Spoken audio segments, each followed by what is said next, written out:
Turma, bem-vindos a mais uma aula. Aqui é o professor Eduardo. Hoje nós vamos dar prosseguimento ao módulo de Antiguidade na América. Já vai deixando o seu like, já vai se inscrevendo no canal do professor. Como sempre eu digo, isso ajuda muito a divulgar a ideia desse canal e a importância dele para o YouTube.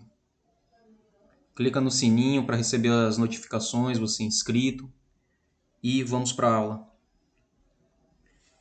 Então, turma, hoje nós estamos tratando de antiguidade na América e falamos sobre os Incas. Nós já falamos sobre os Astecas e os Maias, já tem vídeo sobre eles no canal, tá? E aqui seria o terceiro povo de influência dessa região durante a antiguidade, ou período pré-colombiano.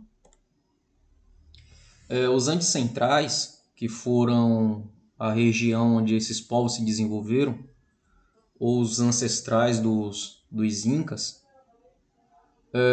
quando os espanhóis chegaram à América do Sul, no início da década de 1530, os Incas dominavam uma enorme porção do território, esse território que chamamos de Andes Centrais, e seu império incluía dezenas de outros pequenos reinos, comandados por povos que, assim como eles, eram herdeiros de um modo de vida construído ao longo de pelo menos 5.000 anos de história.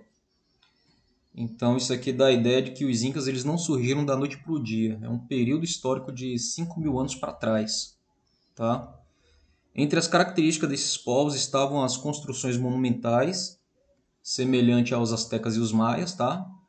A prática da agricultura intensiva e irrigada, a criação de lhamas e alpacas, as diferenciações sociais no interior de um grupo étnico, a existência de um Estado centrado na figura de um soberano, cercado por uma burocracia sacerdotal e militar, e o culto aos ancestrais. Culturas da costa desértica do Peru. Sobre elas, sabe-se que as construções mais antigas realizadas na região do atual Peru não foram feitas pelos Incas. Os mais antigos centros políticos e cerimoniais dos Andes Centrais, com edifícios monumentais em pedra, foram construídos na costa desértica do centro e do norte do atual Peru, e nesses centros haviam pirâmides, plataformas, praças e conjuntos residenciais habitados pela elite dirigente, sendo tais centros são datados de aproximadamente 3.000 anos antes de Cristo. Caral, que é o exemplo de uma dessas cidades, desafia as teorias de que a agricultura seria a única fonte capaz de sustentar grandes ou médias concentrações populacionais. Isso ocorre porque a coleta de recursos marinhos, a caça e o intercâmbio de produtos com outras regiões dos Andes centrais eram também atividades dessa cidade, e não apenas a agricultura. Chavin de Huantá foi um dos primeiros centros político e cerimonial, tá? Surgido nas terras altas da Cordilheira dos Andes, por volta do ano 1000 a.C., situado a aproximadamente 3.000 metros de altitude, próximo à região amazônica. O centro da cultura Chavin apresenta muitas características comuns a dos outros centros políticos da costa desértica do Peru, como arquitetura monumental, pirâmides, praças e pátios afundados. Esses pátios afundados são pátios abaixo do nível principal do solo. A monumentalidade das suas construções superam a de outros núcleos da região, o que demonstra sua relevância política. Além disso, a cerâmica desenvolvida em Chavin de Ruanda foi copiada em diversas regiões dos Andes Centrais, o que mostra a sua influência cultural. Então é uma região que ela tem tanto influência política, pela grandiosidade, como a influência cultural pelo que puderam copiar dela. Por volta de 300 a.C., Chavin entrou em colapso. Segundo alguns especialistas, é provável que um longo período de guerras entre diversos povos andinos tenham desarticulado as rotas do comércio que existiam na região e levado a população a contestar a autoridade dos sacerdotes, sendo eles os principais líderes desse povo. Eu já havia dito no vídeo sobre os astecas que era obrigação do líder político, do imperador, zelar pela defesa e bem-estar da população.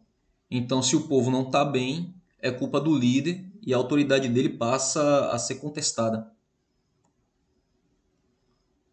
O centro de Tiahuanaco, até por volta de 1000 depois de Cristo, aqui já é depois de Cristo, aqui já é dentro da era cristã. A região próxima ao lago Titicaca, na fronteira dos atuais territórios do Peru e da Bolívia, não tinha destaque na história dos Andes Centrais, porém isso mudou com a construção do centro político cerimonial de Tiahuanaco. Esse centro chegou a ter uma população de aproximadamente 150 mil habitantes, e sua área de influência atingiu a costa do sul do Peru, o norte do Chile, os vales de Cochabamba e o sul do altiplano do Lago Titicaca, até a região de Potosí, na atual Bolívia. Essa vasta região de domínio ou de influência de Tiahuanaco incentivou a interligação de redes de caminhos e estradas já existentes ou a construção de novas estradas que seriam posteriormente utilizadas pelos Incas.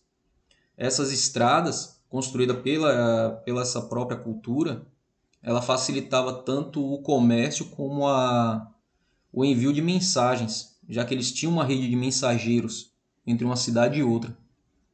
Por volta de 1200 d.C., a civilização de Tiahuanaco entrou em declínio e em sua antiga região de domínio surgiram outros reinos. E aí chegamos no Império Inca propriamente dito. Você vê que de forma resumida nós cruzamos aí quase 5.000 anos de história até a formação do Império Inca. Acredita-se que os Incas tenham chegado à região de Cusco, sul do atual Peru, no final do século XIII. Influenciados pela cultura de outros povos que viviam nos Andes centrais, os Incas construíram um império chamado Tahuantinsuyo, que significa os quatro cantos do mundo. Essa nomenclatura ela teve grande expressão até a chegada dos espanhóis. Então, quando os espanhóis eles chegam na América Central e se deparam com essa população, e eles encontram uma cidade que, traduzindo, significa os quatro cantos do mundo, os espanhóis eles já entendem que era algo grande. O Império Inca ocupava uma extensa área que compreendia territórios dos atuais Equador, Peru e Bolívia, ao norte, e do Chile e da Argentina, ao sul. E eles possuíam a dominação política. Estima-se que os Incas dominassem uma população de 7 milhões de pessoas, pertencentes a mais de 100 grupos étnicos distintos. Esses povos, submetidos ao Império Inca, pagavam taxas na forma de trabalho e tinham suas vidas rigidamente controladas pelos governantes. Muitas vezes eram forçados a migrar para regiões determinadas pelos administradores do Império, e essa organização visava garantir a defesa do território e equilibrar o abastecimento de toda a população, mesmo em época de escassas colheitas. Então, eles migrarem de forma compulsória uma parte da população de um território para outro, isso era para a manutenção do próprio reino. Porque num lugar que a colheita ou a oferta de alimento ela fosse pouca, era só dividir essa população e mandar para um lugar que tivesse sido mais abastecido ou que tivesse uma população razoável, só para controlar o abastecimento.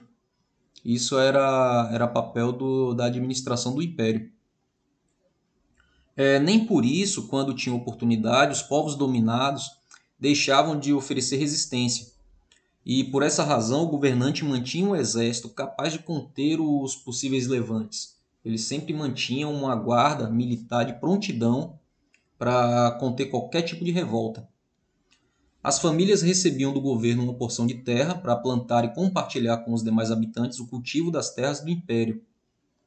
Isso aqui é interessante quando passarmos a estudar o sistema feudal, nós vamos ver total semelhança com esse tipo de distribuição de terra e o trabalho da terra para a sociedade. As terras incas eram unificadas por um meio de rede de estradas talhadas nas encostas das montanhas, e a construção dessas estradas era assegurada pela mita. Essa mita é um sistema de distribuição de tarefas pela qual os camponeses eram obrigados a prestar serviço ao Estado durante alguns dias do ano.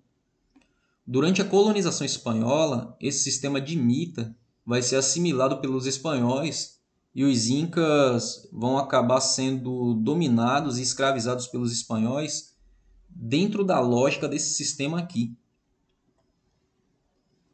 As atividades econômicas, sobre a base econômica dos incas, era a agricultura. Nas áreas desérticas, os incas continuaram a empregar as mesmas técnicas de irrigação utilizadas pelos primeiros povos daquela região. Nas encostas das montanhas, eles construíram terraços em curva de nível, como a imagem mostra aqui. É um terreno que ele foi esculpido na forma de escada. Isso aqui é o que o texto chama de curva de nível, em forma de degrau, onde cultivavam milho, feijão, batata, algodão, tomate, pimenta, abacaxi. Isso aqui facilita porque, como é uma montanha, uma região montanhosa, ele sempre vai ter uma área plana para poder plantar, né, a sua cultura. E a irrigação também ela é facilitada, porque de alto para cima você consegue irrigar todo o terreno, sem necessariamente passar de degrau por degrau. Os incas também domesticavam lhamas e alpacas, das quais obtinham lã, leite e carne, além de serem usadas também como meio de transporte na acidentada geografia dos Andes. O artesanato era bastante desenvolvido, com destaque para a tecelagem, a metalurgia e a produção de objetos de cerâmica. Sim, metalurgia porque eles já dominavam o ouro, o ferro e o bronze. E os três são metais, então é classificado como metalurgia, a manipulação desses objetos ou desses minerais. A composição das elites incas. O Sapa Inca era a mais alta autoridade do império. Visto como representante sagrado do Sol, ele cercava-se de funcionários administrativos e recrutados, na maioria das vezes, entre os jovens das famílias nobres. Os integrantes das elites tinham sua orelha perfurada para exibir uma grande argola, que essa argola era um dos símbolos da sua posição social. A depender da posição social ou a depender do grau de hierarquia, essa argola era diferenciada. Uma curiosidade, quando o Sapa Inca morria, suas mulheres e servos eram sacrificados e seus corpos eram depositados junto ao dele, no Templo do Sol. O sucessor do imperador não era necessariamente um dos seus filhos, já que a hereditariedade não era levada em consideração no processo de escolha do sucessor do Sapa Inca. Tem um texto aqui do século XVIII que mostra como era esse processo da escolha de um novo imperador. E o texto diz assim: o fim de cada reinado abria um período de anarquia mais ou menos longo, mas sempre marcado por violências. Os filhos do imperador morto entravam em lutas, seus irmãos e sobrinhos e todos os que detinham uma posição de autoridade que lhes permitisse reivindicar o poder combatiam-se. O mundo organizado retornava ao caos até que um dos pretendentes conseguisse triunfar sobre os rivais, e o império renascia a cada novo imperador. Uma outra curiosidade, os incas eles anotavam informações tais como o número de habitantes do império, a quantidade de pessoas que deviam pagar tributos em cada comunidade, ou o volume de produtos que deviam ser entregues no estado usando os quipus. Quipus são esses objetos aqui em corda, mostrados aqui na imagem. E esses quipus eram um sistema de registro das informações numéricas e consistiam em cordões coloridos nos quais se faziam vários nós. As informações eram registradas de acordo com a cor e a quantidade de nós de cada quipu. Ali dá a ideia de que eles entendiam de números mas aparentemente eles não sabiam escrevê-lo.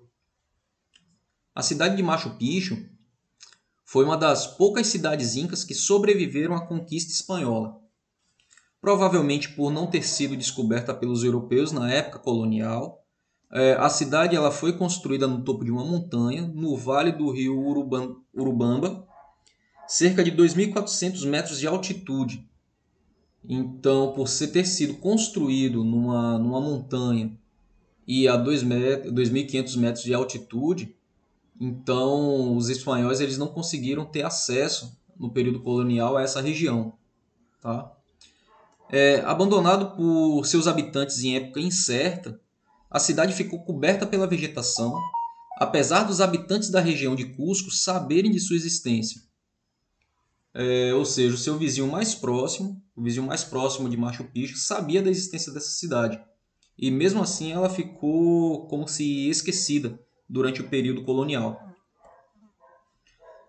Machu Picchu conquistou fama ao ser encontrada pela expedição do arqueólogo norte-americano Hiram Bingham, isso em 1911. Antes se acreditava que a cidade tivesse sido um local de cultos realizados pelas Virgens do Sol, pois os restos mortais encontrados ali inicialmente eram de mulheres e crianças. Porém, recentes análises descartam essa hipótese porque foram encontrados ali também restos mortais masculinos. Então aquela região ela não era exclusiva de mulheres dessa seita ou dessa cultura, por assim dizer. O corpo conservado pela eternidade.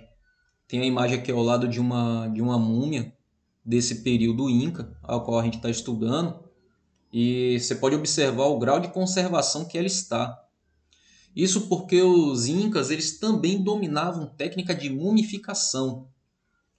Mais um detalhe de que muito da cultura egípcia, ela também de alguma forma ela está associada à cultura Inca, à cultura maia, à cultura asteca, e até uma teoria que eu tenho sobre cultura circular, mas isso vai ser assunto para um outro vídeo, para uma outra aula, tá? Foram encontrados nas cidades incas múmias de imperadores e membros da elite. Acredita-se que essa prática era adotada porque, na crença religiosa inca, a morte indicava uma viagem para um mundo paralelo que só era concluída com a desintegração total do corpo. E durante essa viagem era preciso proteger o corpo do frio e do calor. As múmias andinas revelam o uso de dois métodos de mumificação: o método artificial e o natural. O artificial, em alguns pontos semelhante ao dos egípcios, era feito com a retirada das vísceras do cadáver ou com a defumação do mesmo. Depois o corpo era preenchido com plantas e ervas e tratado com óleos e resinas. O natural, ele consistia em deixar ou enterrar o corpo em um ambiente frio e seco, como por exemplo as montanhas dos Andes. Na montanha, porque por ser uma região fria, essa região dos Andes, então no alto das montanhas se forma gelo. Local onde foram encontradas várias múmias da cultura pré-inca. Povos indígenas no Peru atual. Não é possível estabelecer uma linha de continuidade étnica e política entre os antigos incas e os povos andinos atuais. Porém, algumas práticas culturais pré-colombianas na região andina sobreviveram por meio dos indígenas, quechuas e aimarás, principalmente no Peru e na Bolívia. O quechua era um antigo idioma dos incas, por exemplo, é uma das línguas oficiais do Peru, com quase 12 bilhões de falantes. Além disso, alguns rituais ainda são praticados por comunidades camponesas peruanas, como as oferendas anuais à Pachamama, que é a Mãe Terra, e em determinado período do ano, por exemplo, uma alpaca é sacrificada com a finalidade de garantir a fertilidade da terra e das boas colheitas. Atualmente, os povos quechuas e aimarás, não apenas no Peru, lutam, entre outros aspectos, contra a tentativa de exploração econômica de suas terras por pessoas ou empresas. Tá? Turma, esse foi o vídeo de hoje. Espero que ele tenha sido útil e produtivo para vocês e até a próxima.